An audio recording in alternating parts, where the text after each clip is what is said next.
All right, so now we're joined by David Miller and Toby Thaler with the Yes on Charter Amendment 19 campaign. So you guys go ahead and take up to 5 minutes and talk about Charter Amendment 19. Great. Thank you very much. As you know, I'm David Miller. I'm first vice chair of the 46th District Democrats. I'm also elections chair.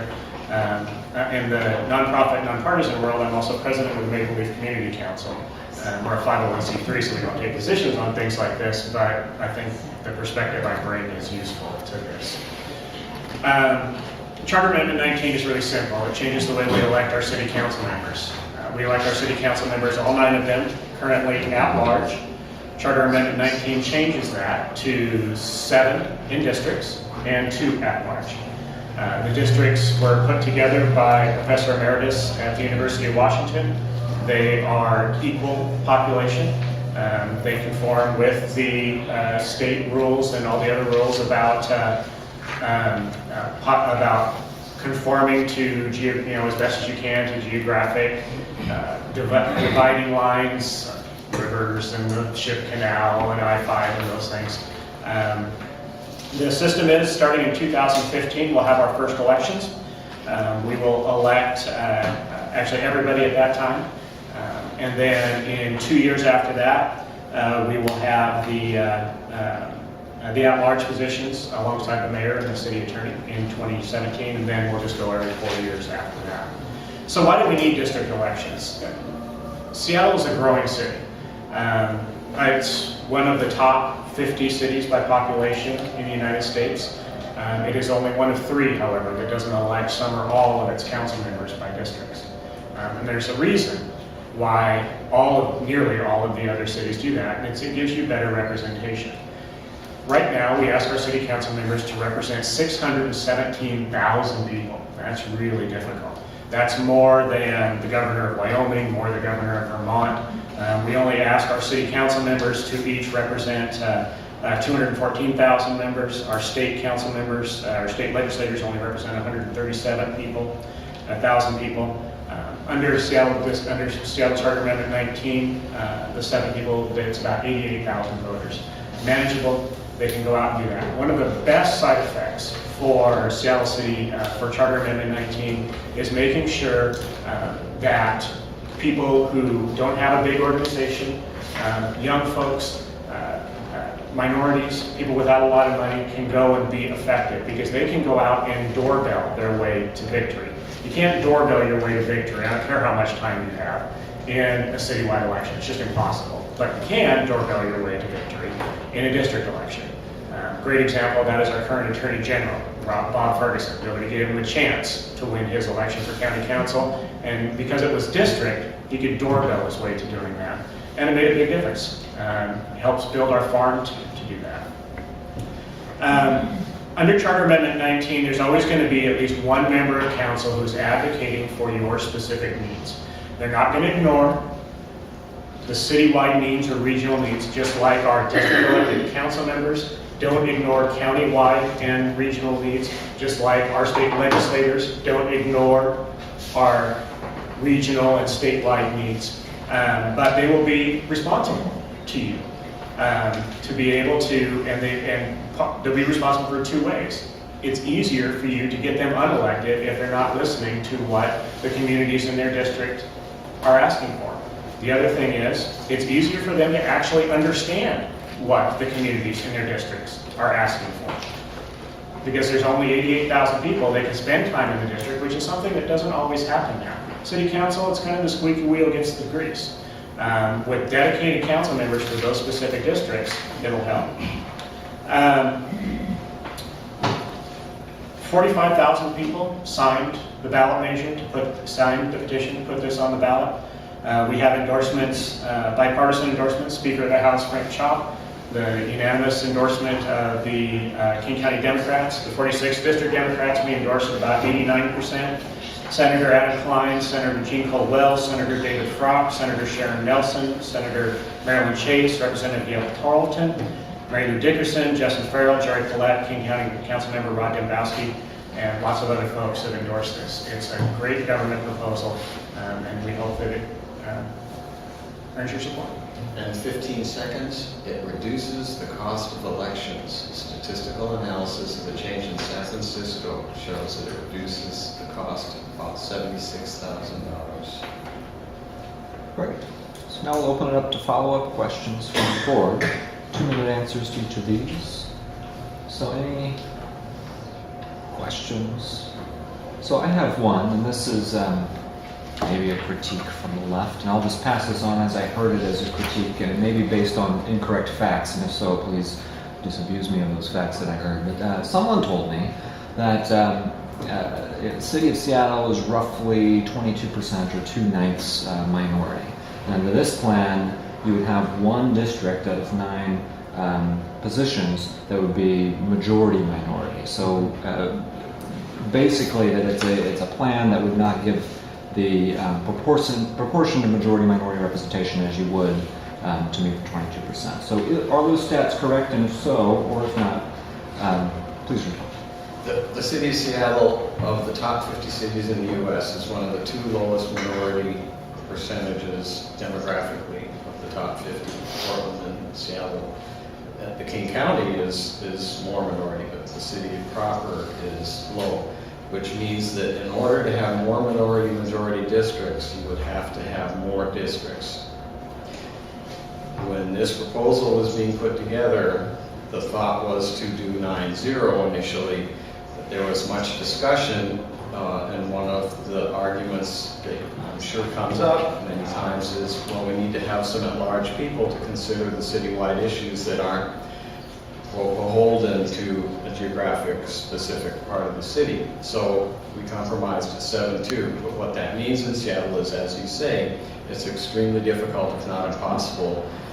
Maybe you could gerrymander something, but it would be very odd. I think it's statistically impossible to draw. You'd have to join the top half of Southeast Seattle with the top half. You'd have to split. Go around the border of Seattle. Yeah, you go up by 5. It wouldn't work. Right. So we kept it the way it was. There was no consideration of any demographic criteria whatsoever in the drawing of these districts other than equal population and compactness and geographic and neighborhoods. It was done by community interest, not by racial demographics or economic for that matter. Yeah, and Toby's right. It's under a 7-2 system. It's impossible to have more than one minority-majority district. Under a 9, you can have a second one, and one party did try and draw and was able to squeeze the second minority-majority district. It was 54%. Right. David?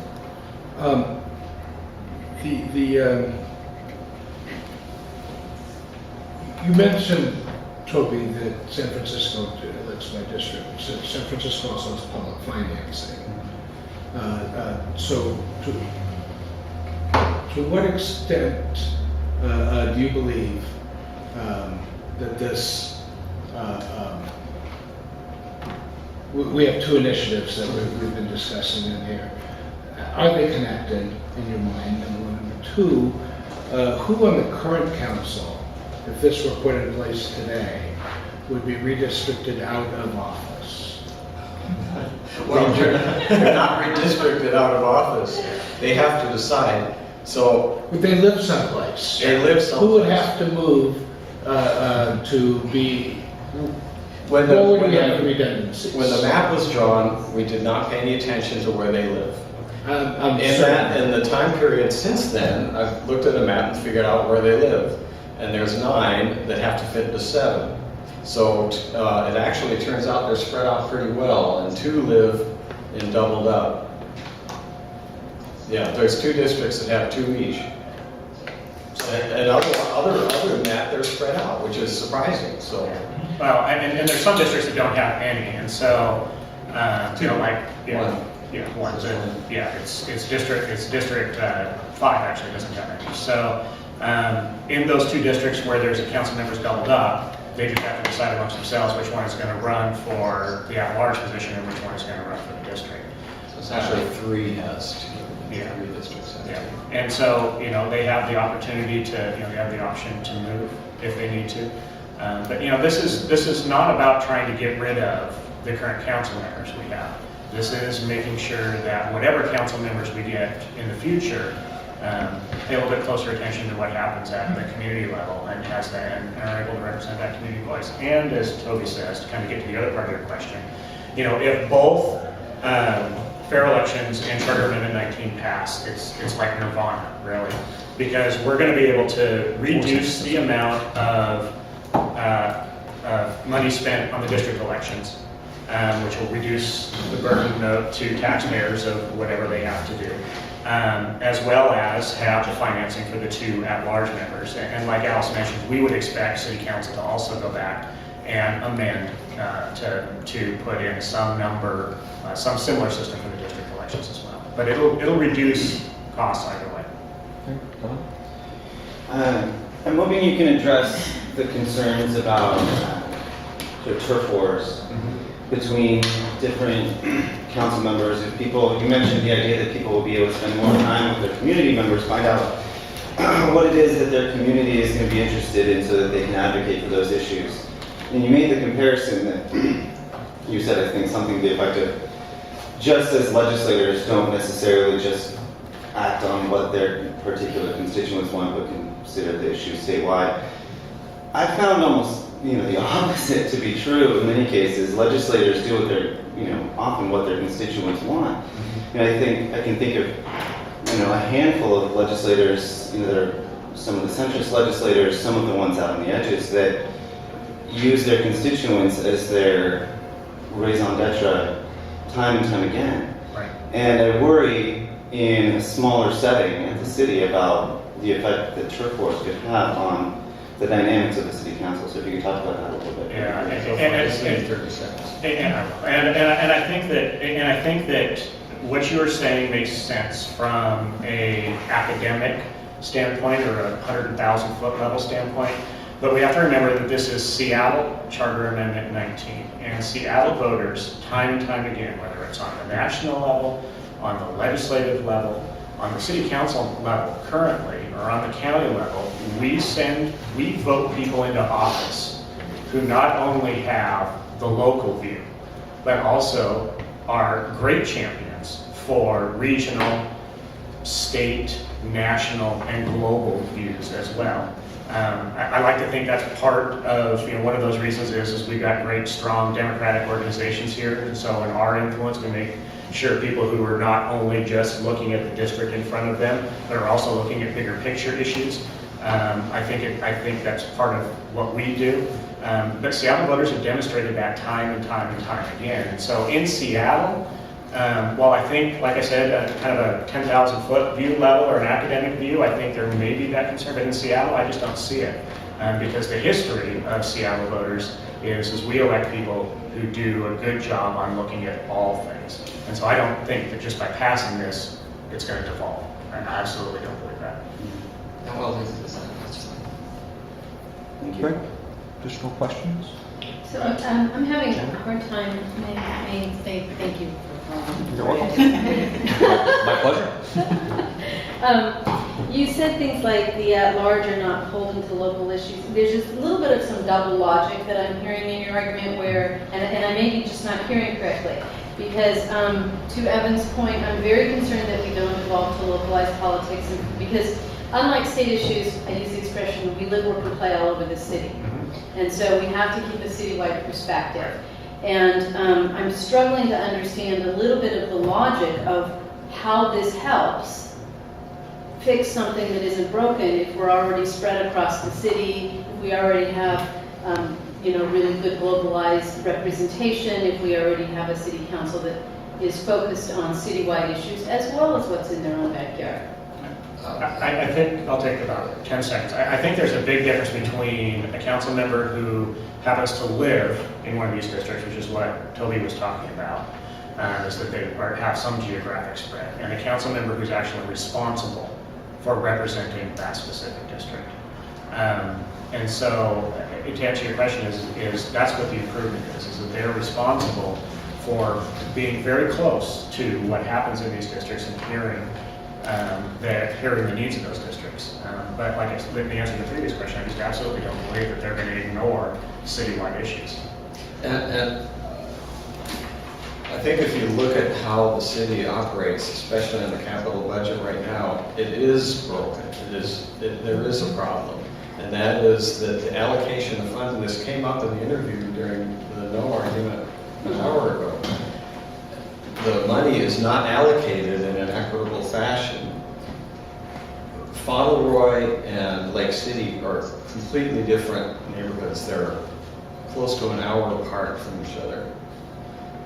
They have different interests. So there are citywide interests, but if you look at the allocation of resources citywide, there is an inequitable distribution of wealth and services. And in order to knit the city together in an equitable fashion, those constituencies need to be represented. They're not currently represented, even by council people who live in districts. They don't represent the people in their where they live, because that's not how they're elected. They're elected by the money that elects them. They come from the district of money. What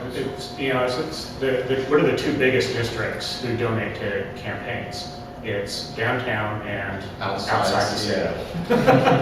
So this is what we're trying to get at with fair elections. This is a second complementary and important way of doing it as well. David? I thought I heard you say, I'm pretty sure I heard you say, that one advantage of this would be more turnover amongst incumbents, easier to take out an incumbent. And having lived in Seattle for most of my adult life, and it just seems like every election cycle, I support an incumbent that gets defeated, right? Going back to Sam Smith and Janelle Williams. I mean, if I start to think about it, it's a very long list, right? David Della.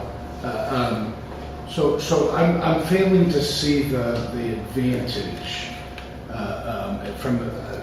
It seems to me, and I'll make this a question, I promise, but it seems to me that when you represent a district, right, would Sam Smith have been defeated all those years ago if he represented the central district rather than the city? I assume that he would have died in office. I don't see the inherent advantage. Could you elaborate on that statement a little bit? Well, he's looking at me. I don't think that, in my experience, I've only been here since '73.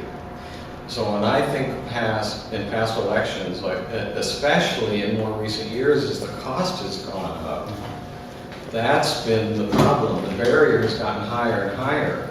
Bobby Forich, who is a more liberal candidate than Gene Godden, could not overcome the money problem.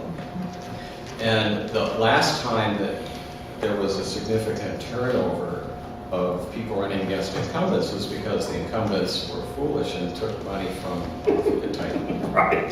That's the last time it's happened. If you look at the 4 people running now and the 5 people who ran in the last cycle in 11, they all draw, almost without exception, Bobby Forich was an exception, they draw very weak candidates. The strongest, I won't get into more names. Just think about the people who are running here. And I think that, and what I said is it makes it easier to get rid of bad incumbents, and I think that that's important. An incumbent can literally ignore, under the current system, can ignore geographically half of the city and still get elected. It doesn't, if you ignore half of your district, you won't. And I think it's a really important check and balance. I was talking with somebody about this, and I noted that the ACLU never sues to change districts to at-large. They just don't. They sue to change, like they're doing in Yakima right now. They're suing to change at-large to districts, and the reason they do that is because the data show time and time again is you get more minority candidates, you get younger candidates, and most importantly, you get better representation from candidates elected by districts. Great. So we're about out of time. You want to take 30 seconds for a closing statement? Yeah. People complain about having representation that you don't get to vote for, decision making that you don't get a say in.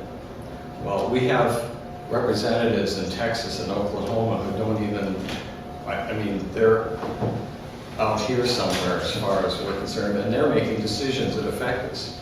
The same thing with the state legislature. We have people from Okanagan and Clark County, you know what I'm talking about. They're making decisions. We don't get to vote for them. Does that mean we should do an at-large Congress? This is a small d democracy, good governance proposal. It's time. Yeah, it's too big for at-large. Thank you very much. Thanks for your time.